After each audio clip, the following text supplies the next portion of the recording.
Alright, y'all, so this week's episode of Love and Hip Hop Atlanta was given what it was given. So let's give it what we got. Jock, Kendra, and Shekinah. So Shekinah all up in her loft or whatever. She invited Jock and Kendra over so Kendra can get her hair done. Now, Shekinah, I didn't see your work, and that ain't your best, but we gonna move along. So everybody talking about the investment that Jock made in Salon Echelon. And he was like, nah, bitch, it ain't Echelon because we done went from 11 goddamn stylists to 3. Okay, because Sharonda, the girl who running the shop, is running everybody off. So I'ma need you to show up and prove something. Show up and give me some feng shui ideas. Give me some improvement ideas because, bitch, she is running my business to the ground. Karlie, Mimi, and Sierra. So they are at Karlie house or whatever, helping her prep for this sex education test.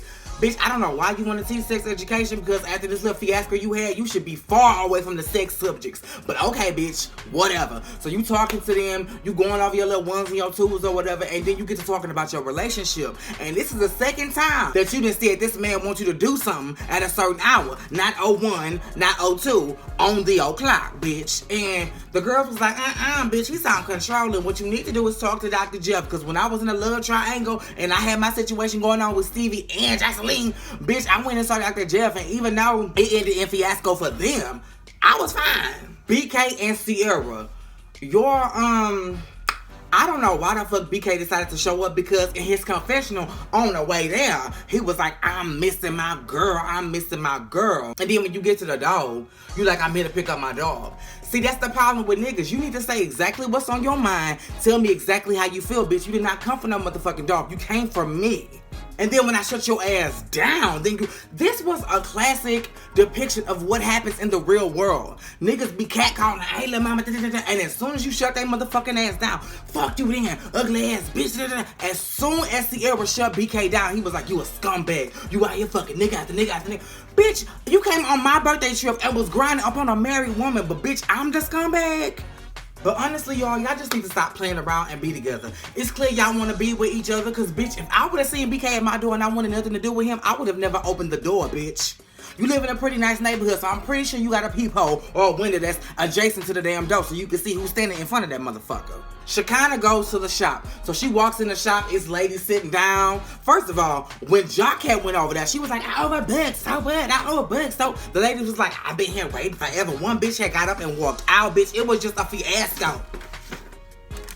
It was just horrible. And she was like, whatever. So then when Shekinah goes, it's pretty much the same situation. It's lady sitting down, she doing hair in first chair, and it's pretty much just empty chairs all up and through the salon. So Shekinah like, hey, what's going on? Jock sent me here. Oh no, that's not gonna work. And immediately I'm just like, your attitude is why people don't want to fuck with you. Bitch, I wouldn't even come there to get my hair done if I had to see you treat people like that. Just as a customer, bitch, because I pray you not treating the customers like that. Even if you treating the employees like that, I wouldn't want to see nobody be treated like that. No, ma'am. So she kind of like, baby, what's going on? Like, these ladies have been sitting here. Like, why you ain't got no receptionist to answer the phone? What's going on? There is no hospitality in here at all. She's like, if you want to help, you can do that. She was like, baby, I'm not finna deal with you. What you need? And then I guess your owner was like, bitch, so you just gonna prove yourself, huh? Okay, well, let me move myself. I'm going to lunch. She kind of like, bitch, I'm the only one here, and you got a slew of clients. What the fuck you mean? Oh, you got it.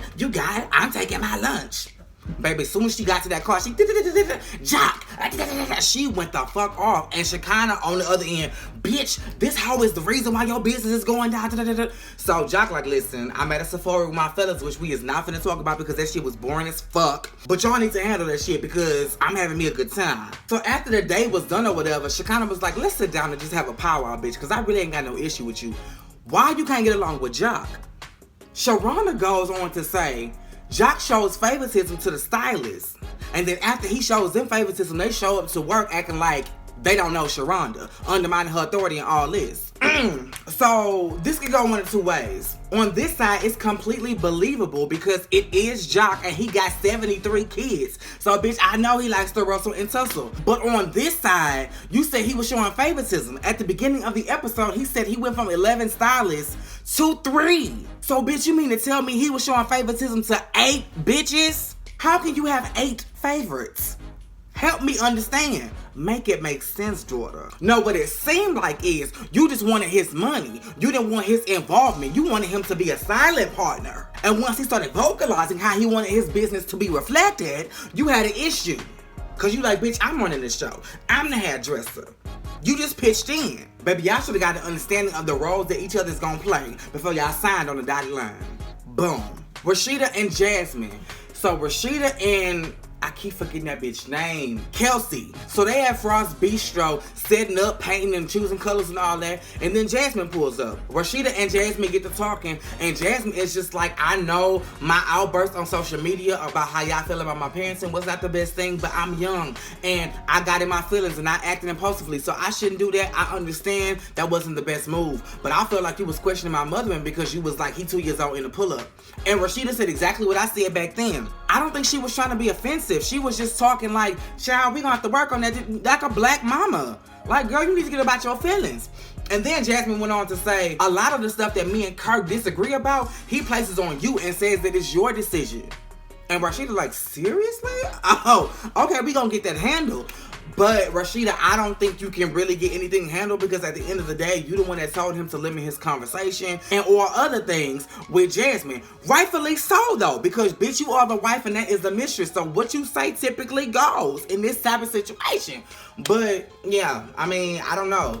But it seemed like at the end of that conversation, Rasheeda is still comfortable with her going through Kelsey to get to them. She don't want Jasmine contacting Kirk directly. That is not something that Rasheeda seems to be cool with. And Jasmine, as the mistress and the baby mama on the side, you need to be okay with that shit. And finally, Karlie and Mo go see Dr. Jeff. Child, this was a roller coaster.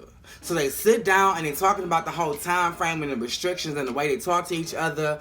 And Karlie is making it seem like she don't have much of a voice at all. And every time she tries to speak up, he cussing her ass the fuck out saying, fuck your feelings, fuck how you feel, fuck your opinion, and all this other shit. And he admitted to some of the shit. He was like, yeah, I know I speak out of turn. I say some derogatory and some offensive ass shit in the moment, but I'm just impulsive, this, and the third. And Dr. Jeff had a point. He was like, yeah, he loves you, but he loves you like this. Like, he wants to hold you to himself instead of loving you in a freedom type of way. Like, your love ain't free. Your love is held captive, like, and that's not gonna work. And then, child, I don't know, I forgot where it was in their little conversation, but baby, Karlie had enough. She was like, and baby, she started crying so much that she began to vomit. Like, it was bad. And then Karlie, the last thing I remember Karlie saying is, if you only knew how much I go through. And at that moment, Mo was like, bitch, you gonna do me like this on national television? Bitch, fuck you. He took that ring off, threw it down, and walked off. And from what I understand, that may be the last of Arkansas Mo and Karlie because he ain't on her social media no more. I don't think he even follows her, and she's still going through with the IVF, but it seems like she's doing it as a single woman. So I guess we got to keep tuning in to the rest of the season to see how that shit works out. But yeah, you guys, that was Love and Hip Hop Atlanta. It was given what it was given, so I gave it what I had. Make sure you are liking, commenting, and subscribing, and that your notifications are on. Same place, same time.